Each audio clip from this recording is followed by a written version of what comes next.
My name is Elise, and for as long as I can remember, I was the joke in my family.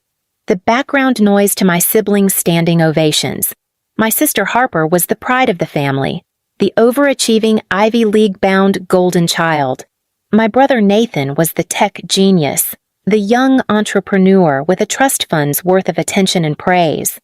And then there was me, the creative one, the dreamer, or, as my father often phrased it when guests came over, the one we haven't quite figured out yet.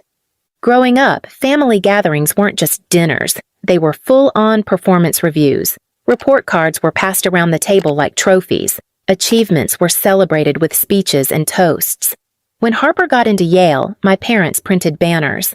When Nathan built a phone app that got 10,000 downloads, my dad gave him the keys to his vintage car for the weekend.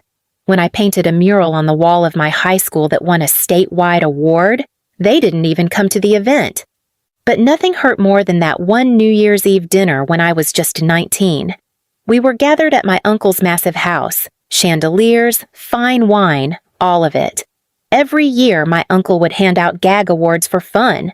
I thought maybe, just maybe, this time I'd get something that didn't make my skin crawl.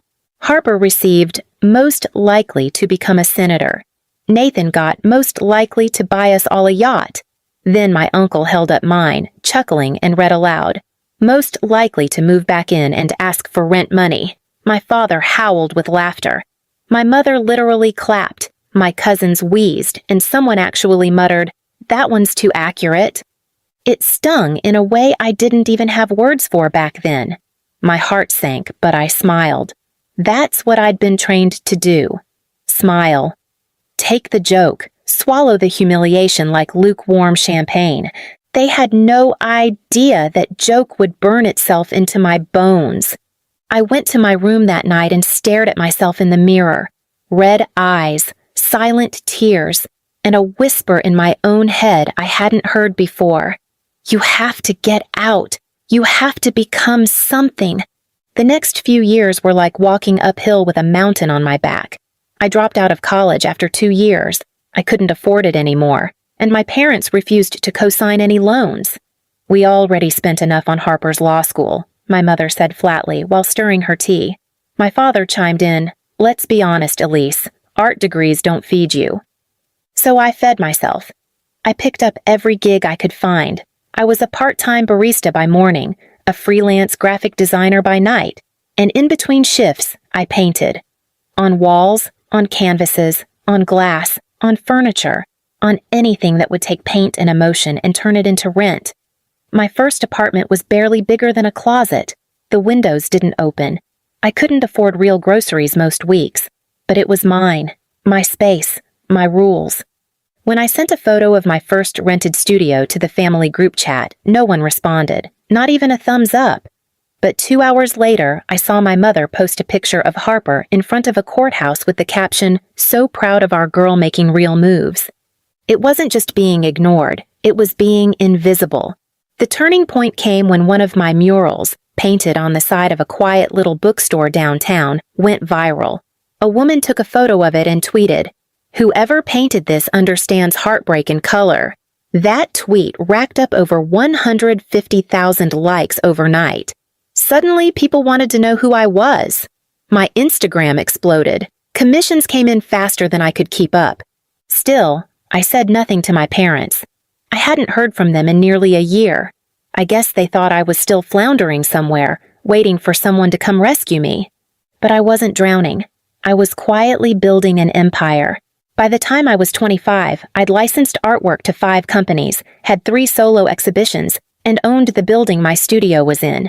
But I still remembered every insult, every joke, every moment I was overlooked.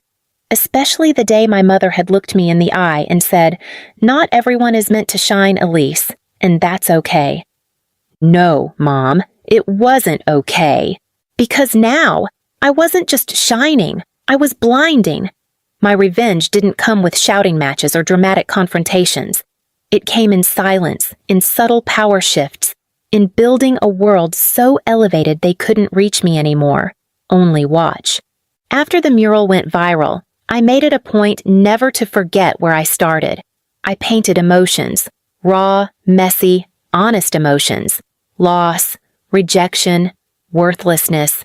Everything my family had made me feel became color and canvas. And that pain? It sold. People connected to it. They said it felt like I'd painted their own buried wounds. Celebrities started buying my work. A hotel in Paris commissioned me for an entire lobby wall. My name became a whisper in the art world, then a roar. I didn't go back home. I didn't call. But I heard things through extended relatives. Apparently, Harper was struggling to pass the bar. Nathan's app had flopped, and he was back living with our parents, who, by then, were trying to sell their house due to financial strain. That same house, the one where they used to host champagne dinners, where they once laughed at me for being most likely to fail, came up in conversation during a real estate dinner party. I almost choked on my wine when I heard my parents' address mentioned casually by a wealthy couple who were looking to invest in property. Old place?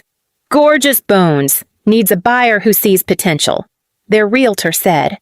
I saw the potential. A week later, without telling anyone, I made an offer. A cash one. No loans, no questions. My name, Elise Monroe, was on the paperwork, but under the LLC name of my studio. My parents had no idea. All they knew was someone had finally bought their home after months of struggle. I signed every document with a hand that remembered the sting of being dismissed. I didn't evict them. Not yet. Instead, I let the lease sit for a month, quiet, watching. Then I sent a letter. Dear occupants, it read, as the new owner of this property, I wanted to inform you that renovations will begin soon. You have 30 days to vacate the premises. Thank you. My mother called me that night. I hadn't heard her voice in almost 2 years. Elise? She said cautiously, like saying my name might summon a different person than the one she once shamed. Is it true? Did you buy the house? I let the silence settle like fog. You always said I'd move back in to ask for rent money, I finally said. Guess I just bought the whole place instead. But where will we go? She whispered. I didn't answer.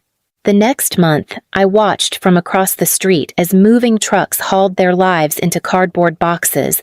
My father looked smaller than I remembered. My mother, pale and tight-lipped, gave one last glance to the house that raised me and ruined me. But my revenge wasn't complete. Not yet. I turned the house into something beautiful. I hired interior designers and restored the structure, but I left one room exactly how it used to be. My childhood bedroom. Same bed, same cracked mirror. Same awards I had once hung and no one noticed. I kept it like a monument, a reminder that from that forgotten corner, something powerful was born. And then came the final piece. I held my first public gallery show inside that house. Invitations went out to the press, influencers, artists, and yes, my family. All of them. I didn't think they'd come, but they did. Harper arrived first, dressed in expensive desperation. Nathan followed, silent. My parents came in last, dressed too formally like they were trying to fit into a world they never believed I could touch. They walked past walls of my work, portraits of faceless girls painted in shades of grief, canvases soaked in scarlet and ash. People whispered, journalists took photos. Then I stepped out in a tailored midnight suit, no longer invisible, no longer begging to be seen. The applause was thunderous, but my eyes went straight to my parents standing there as guests, no longer hosts, no longer superior. You made it, I said softly, after all this time. My mother looked like she wanted to cry. We didn't know you were this worthy, I finished for her. Valuable? Beautiful? She nodded. I leaned in and smiled. You were right, you know. I wasn't meant to shine in your world. I built my own galaxy instead. They left early, but I stayed. That night, I stood in the very room I had once been mocked in and signed a canvas that read in bold, bright paint, most likely to own it all. The gallery show was supposed to be the end, the closure, the full circle moment everyone dreams of. But healing doesn't always arrive with applause. Sometimes it whispers when no one is looking, and it waits until you're alone again. A week after the exhibition, I returned to the old house, now my studio. It had changed, but the air still held echoes. My bedroom smelled like cedarwood and possibility. The backyard, once cluttered with rusted lawn chairs and my father's barked orders, was now a sculpture garden. I was sitting in the sunroom sketching in charcoal when the doorbell rang. I wasn't expecting anyone. When I opened it, my mother stood there, alone. She didn't look like the woman who once laughed at my dreams or said I was most likely to beg for handouts. She looked smaller, almost aged by grief she didn't know how to name. "I didn't come to fight," she said, holding something wrapped in fabric. "I found this, thought you might want it."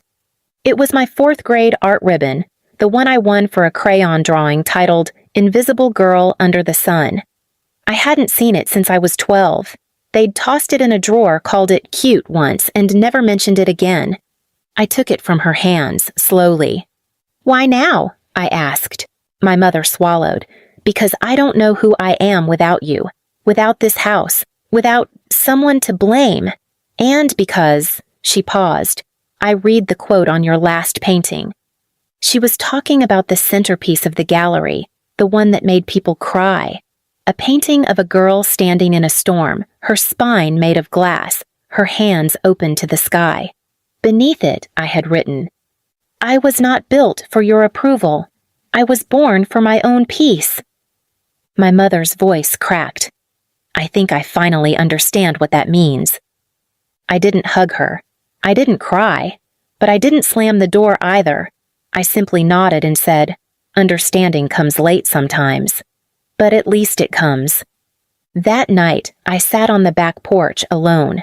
I looked out at the city skyline, far beyond the house I now owned, the family I outgrew, and the scars I turned into brushstrokes. And that's when the final piece of the puzzle revealed itself. My phone buzzed. A call from Paris. It was the Louvre. They wanted a piece. A permanent one. A tribute to women who were once invisible. I stared at the screen and laughed. Not because it was funny, but because it was surreal. Because they had laughed at me. Because they called me a failure, a loser, a girl with no spine, no light, no voice. And now, the world was listening. The next morning, I walked to the giant dining room wall of the house, the one where they had hung our family portrait for years. A portrait I had always been excluded from. I stood there for a moment, staring at the faded nail in the wall. Then I hung my own photo there. Not of me as a child, not of me with my parents. It was a magazine cover, Forbes Women, featuring me, Elise Monroe, in bold letters beneath the title, "The Girl Who Turned Mockery into Millions." And right underneath it, I placed a single handwritten note. It read, "They called me most likely to fail. So I bought the walls they mocked me in." Then I walked out, not in anger, not in pain, but in power. Because true revenge doesn't always roar. Sometimes it simply smiles, from the top.